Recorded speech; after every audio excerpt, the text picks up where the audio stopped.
Salut, c'est Trado, je suis content de vous retrouver pour la mise à jour de l'analyse technique du CAC 40. Au programme, la préparation de la séance de mercredi, quelques plans de trade, le suivi de mon trade, un backtest, les news, je vous retrouve de l'autre côté.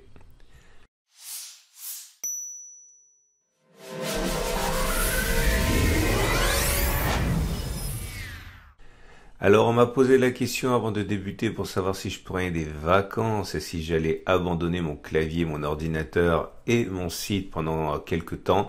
Écoutez, pour l'instant, j'ai pas grand-chose de prévu pour les semaines qui arrivent, hein, mais je ne manquerai pas de vous prévenir quelques jours avant si ça devait se faire. Dans l'immédiat, le CAC 40 abandonne 0,96%. Et 0,96%, c'est beaucoup, mais c'est beaucoup mieux que ce qui s'est produit en début de séance où on abandonnait quand même la bagatelle de 2,3% avant de se ressaisir. Les raisons de cette crainte actuelle sont toujours les mêmes, hein, à savoir des publications d'entreprises qui ont commencé à apparaître avec des craintes que les choses soient pires qu'escomptées, même si le consensus général dans le consensus, c'est que on risque d'être plutôt agréablement surpris. Et bien sûr, les limites dans la lutte contre la pandémie qui semble toujours se développer dans de nombreux États.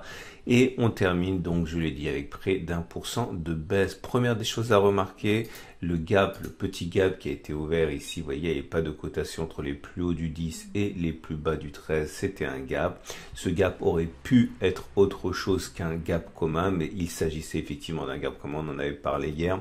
De toute manière, lorsqu'on est en période de congestion comme ça, les gaps communs sont non seulement assez fréquents, mais surtout ils confirment un peu à l'avance généralement de la formation d'un gap, d'une zone de congestion. Lorsque vous avez un gap qui est comblé très rapidement, généralement ça veut dire attention, on risque d'avoir une congestion, et c'est en fait ce qui s'est passé là. C'est pour ça qu'on n'avait pas trop accordé d'importance à cela. Hier, les gaps c'est très très bien pour trader, mais encore faut-il les reconnaître.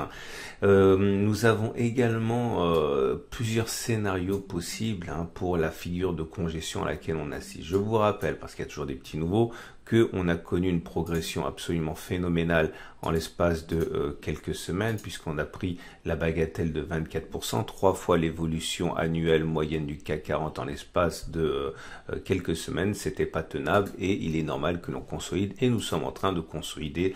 Je vous rappelle que normalement, les périodes de consolidation se terminent avec une sortie dans le même sens par lequel on est arrivé, c'est-à-dire que ce serait statistiquement hausse, consolidation et puis hausse derrière. Ok, alors quelle est la possibilité que nous avons d'encadrer la consolidation en cours? Alors vous le savez, c'est la possibilité que je préfère actuellement graphiquement, si j'en juge de ce qui se passe, c'est celle d'un triangle symétrique. Ce n'est jamais que le troisième qui est réajusté. De toute manière, c'est pas fait pour trader, c'est fait pour savoir ce qu'on va faire une fois qu'on aura cassé. Donc là, pour l'instant, on peut avoir cette espèce de consolidation d'un triangle symétrique. Je vous rappelle que généralement, ça se casse par le haut, puisqu'on est rentré par le haut, mais enfin bon, ça se joue pas à grand chose. L'important c'est de savoir, c'est que une fois que l'on casse le triangle symétrique, les objectifs sont faciles à établir, donc ça c'est pas mal pour le trader. Autre solution, je vous propose ce n'est pas un canal, on dirait un canal, mais en fait vous avez bien deux demi-droites qui sont ascendantes et qui convergent, donc ce serait plus un biseau.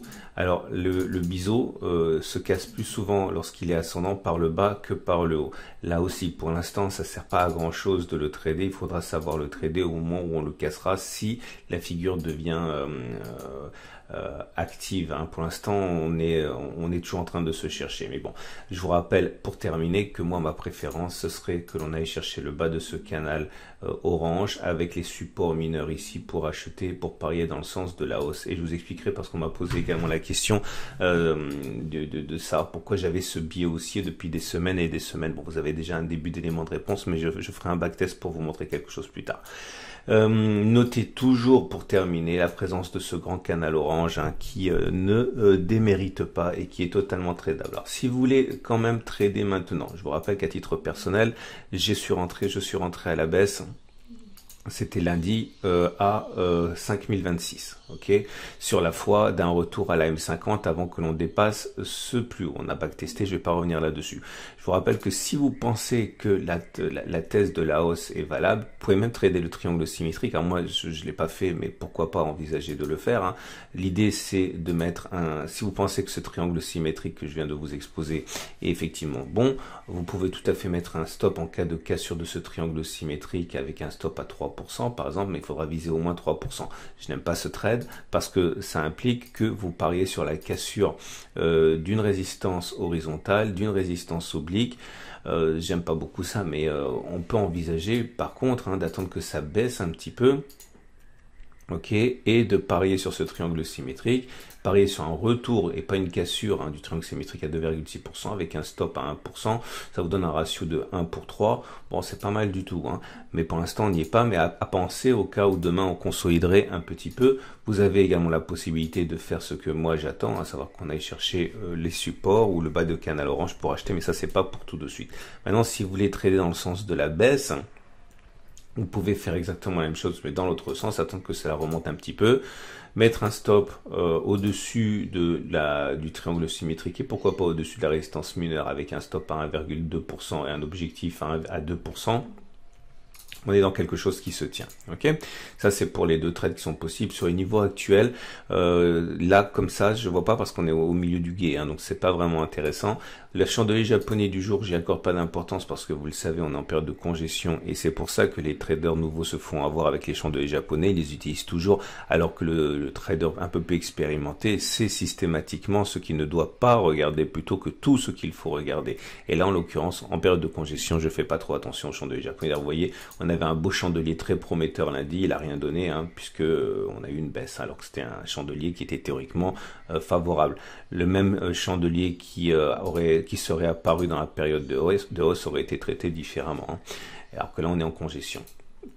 Regardez si vous voulez bien également les éléments techniques, la moyenne mobile à 20, la moyenne mobile à 50, les bandes de Bollinger et la moyenne mobile à 7, et voilà ce que on peut dire. Tout d'abord la tendance de fond elle est haussière puisque on est au-dessus de la M50 qui monte. Par contre l'orientation de la M7 et de la M20 est beaucoup moins claire. Je considère qu'il n'y a pas de tendance de court terme et pas de tendance générale puisqu'encore une fois ces deux moyennes mobiles se lovent. Donc vous pouvez effectivement envisager que la tendance générale soit haussière parce qu'on est au-dessus de la M20, mais je préfère à titre personnel éluder ça parce que voilà, je vais pas me répéter 50 fois, mais en période de congestion, les indicateurs techniques, je les regarde pas plus. Alors, par contre, les bandes de Bollinger, il faut les regarder parce que vous voyez cette compression des bandes de Bollinger annonce généralement une sortie violente. La question c'est qu'on peut pas savoir si ça va être par le haut ou par le bas, mais c'est pas grave parce que c'est surtout que l'impulsion est intéressante avec un bon ratio gain-risque. Après ça va sortir par le haut ou par le bas, on ne sait pas, on n'est pas des devins, on n'a pas de boule de cristal et on n'est pas dans le secret des dieux. Les autres éléments techniques, regardez à quel point je me fiche un petit peu des indicateurs techniques parce qu'on a un signal haussier donné par le stochastique ici, hein, qui passe au-dessus de son signal, mais vous l'avez compris, hein, j'y attache pas d'importance parce qu'on est en période de congestion. Voilà.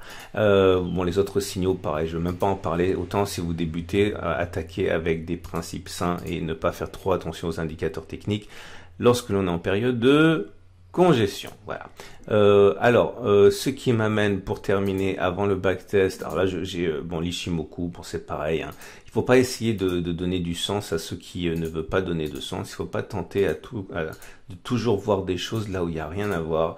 Et en l'occurrence, actuellement, il n'y a rien à voir. On peut circuler, vous voyez. La tendance, elle est neutre. On est au-dessus de la SSB, au-dessus de la SSA, au-dessus de la Kijun, au-dessus de la Tenkan. Mais il faudrait que tout soit haussier pour qu'on soit en tendance haussière. Ce n'est pas le cas. Vous voyez, la Tenkan monte, la Kijun descend, la SSA est plate, la SSB plate. Bon, tout ça, c'est neutre. Alors, j'ai vraiment galéré pour vous trouver un backtest parce que c'est vrai que je vais pas backtester des choses alors que même que il n'y a rien à tester. Donc j'ai décidé aujourd'hui, et je vous garantis pas que je trouverai encore des choses à backtester dans les prochains jours si la consolidation s'éternise, mais le fameux biais haussier que j'ai. Alors voilà, on va se mettre en données hebdomadaires. Et vous allez comprendre pourquoi j'ai un biais haussier. Enfin bon, il y a d'autres raisons qui expliquent pourquoi j'ai un biais haussier, mais vous allez mieux comprendre ma façon de voir les choses. Alors, comme vous pouvez le voir, attendez, je vais enlever l'Ishimoku pour le coup. Voilà. On retrouve ici le canal orange qu'on a mentionné préalablement, mais ici il est en noir. Alors, ce que je voulais vous montrer, c'est ce qui se passe avec le super trend, actuellement.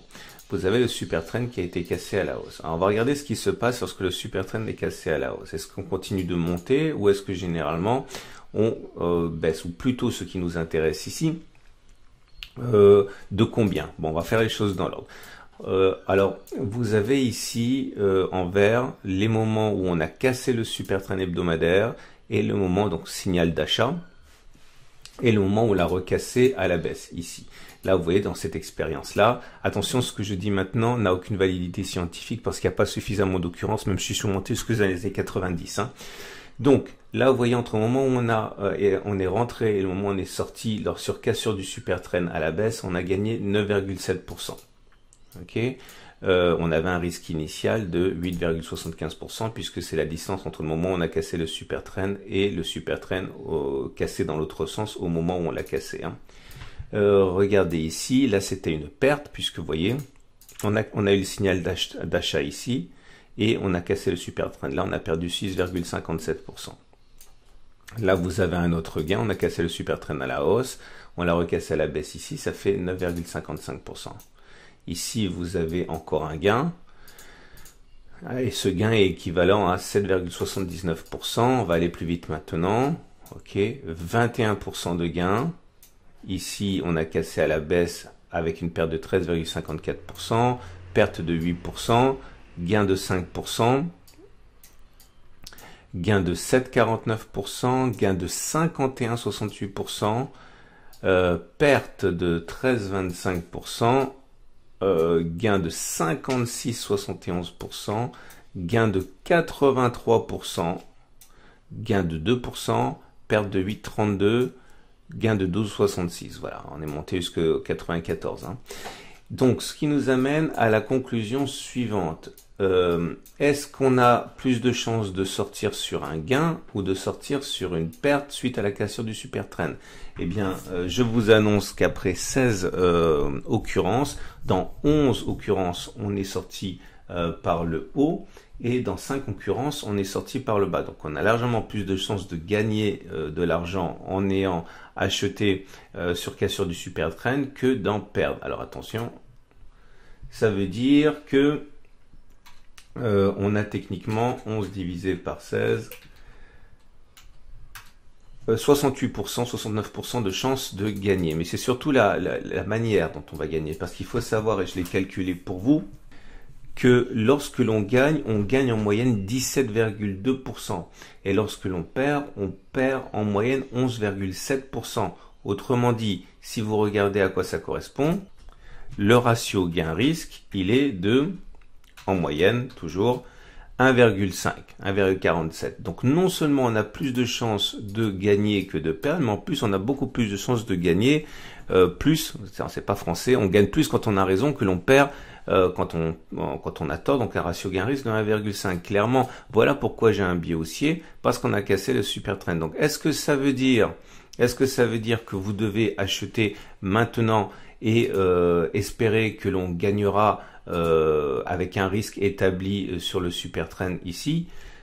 Non, vous ne pouvez pas. Vous ne pouvez pas parce que vous n'avez pas backtesté vous-même. Vous n'avez fait qu'écouter le travail que j'ai fait pour vous. Il faut jamais croire ce que vous dit un formateur. Non pas parce qu'il est malhonnête, mais parce que si vous faites pas le travail vous-même, vous n'aurez pas confiance lorsque ça se passera pas de la manière que vous aviez espéré. Imaginons que vous perdiez cette fois-ci, que l'on tombe comme une boule de pétanque et que la deuxième fois ça fonctionne pas et que la troisième fois ça fonctionne pas, vous allez vous dire que votre système ne fonctionne pas. Alors que si vous avez backtesté vous-même, vous aurez la force de croire en un système parce que vous l'aurez vous-même testé. Donc ne me croyez pas sur parole, faites le test vous-même. Voilà, en tout cas, j'espère que ce backtest de dernière minute vous aura servi parce qu'encore une fois, j'avais pas d'idée à backtester dans les données journalières. Je vous souhaite une excellente journée. Je vous invite à regarder la vidéo sur l'or qui va arriver et qui est tout à fait en ligne si vous voulez diversifier votre patrimoine. N'oubliez pas le concours de trading ouvert par mon partenaire IG, lien d'inscription juste en dessous de la vidéo. C'est un concours sur compte de démo, donc C'est une bonne chose pour éventuellement tester vos stratégies et voir comment vous en sortez. Je vous dis à tout à l'heure pour l'autre vidéo de l'or et à demain pour le CAC 40.